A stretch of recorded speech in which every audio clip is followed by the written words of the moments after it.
Good evening, wolves. Tonight ain't a light conversation. Tonight ain't a motivational quote and gym metaphors. Tonight we talk about power. We talk about predators. And we talk about what happens when the curtain slips. And you realize the stage was never clean to begin to. If you're here for comfort, this is the wrong episode. If you're here for truth, pull up the motherfucking chair and drop a whiskey on your table. Because when systems rot, they don't rot quietly. They rot behind polished podiums and camera flashes. So let's step carefully, but let's step honestly. Welcome to episode 40, when the curtain slips.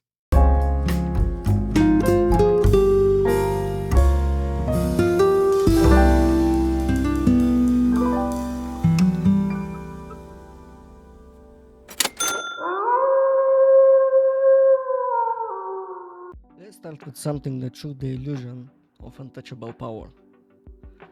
The Epstein case. It wasn't just about one man.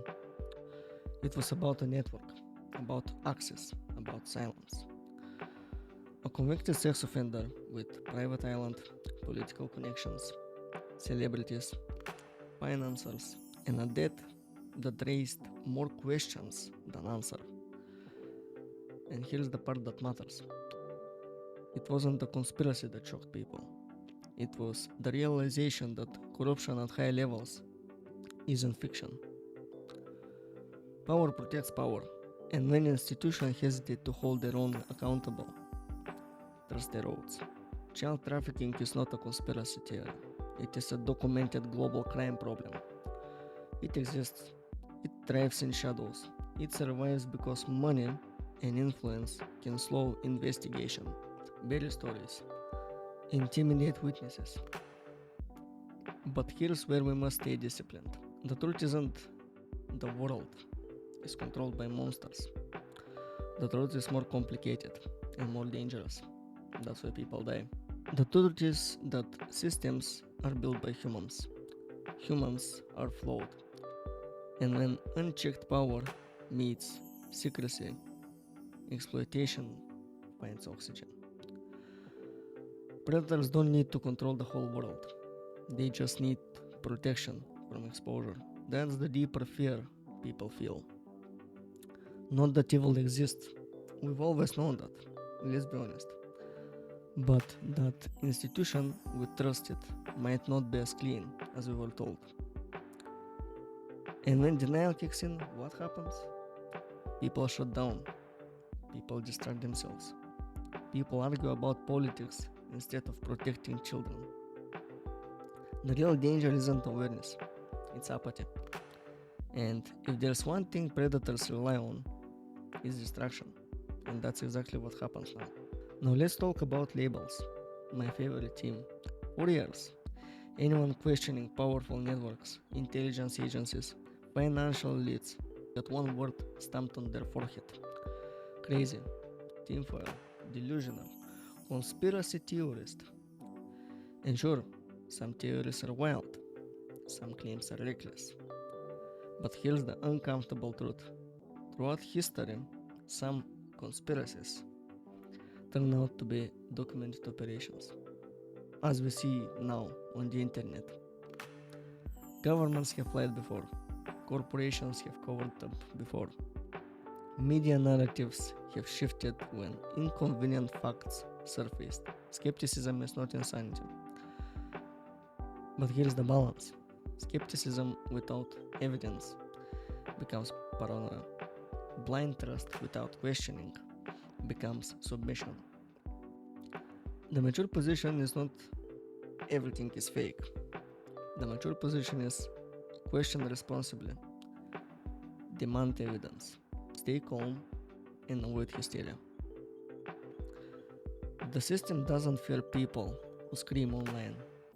It fears people who investigate quietly and think critically. And that's where many so-called hours feel vindicated.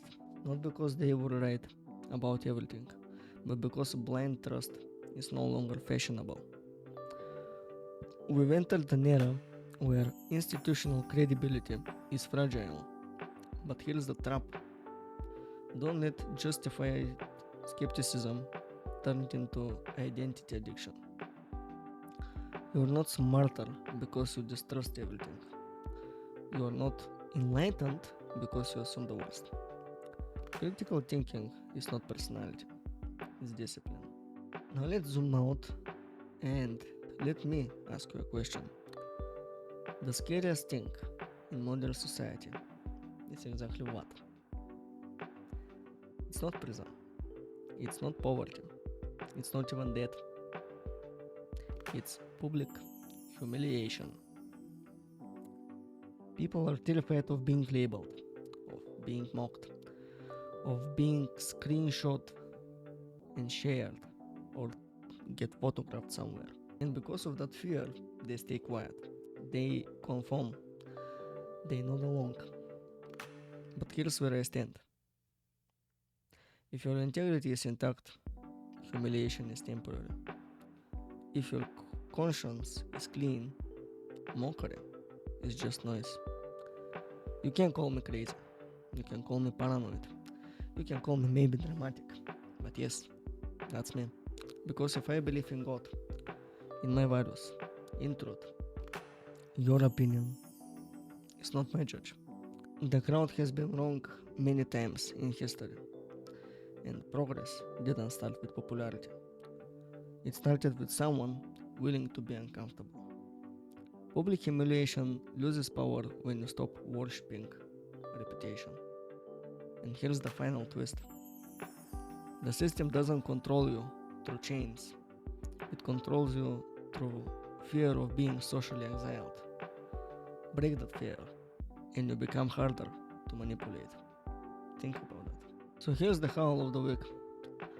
This week's howl goes to the thinkers, the ones who question without screaming, the ones who demand truth without burning down logic, the ones who refuse to be sheep but also refuse to be unhinged.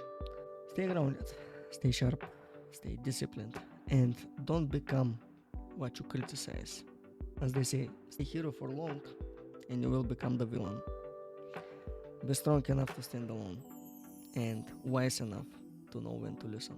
So yeah, episode 40, when the curtain slips. This wasn't about chaos. It wasn't about wild accusation. It was about awareness without hysteria. Power should be questioned. Truth should be demanded. But fear should never be your compass in this life or the next one. Because if you lose your balance, you become easy to manipulate from either side. Until next time, keep your head clear, your instinct sharp, and your howl steady, not reckless. Stay wild, brother.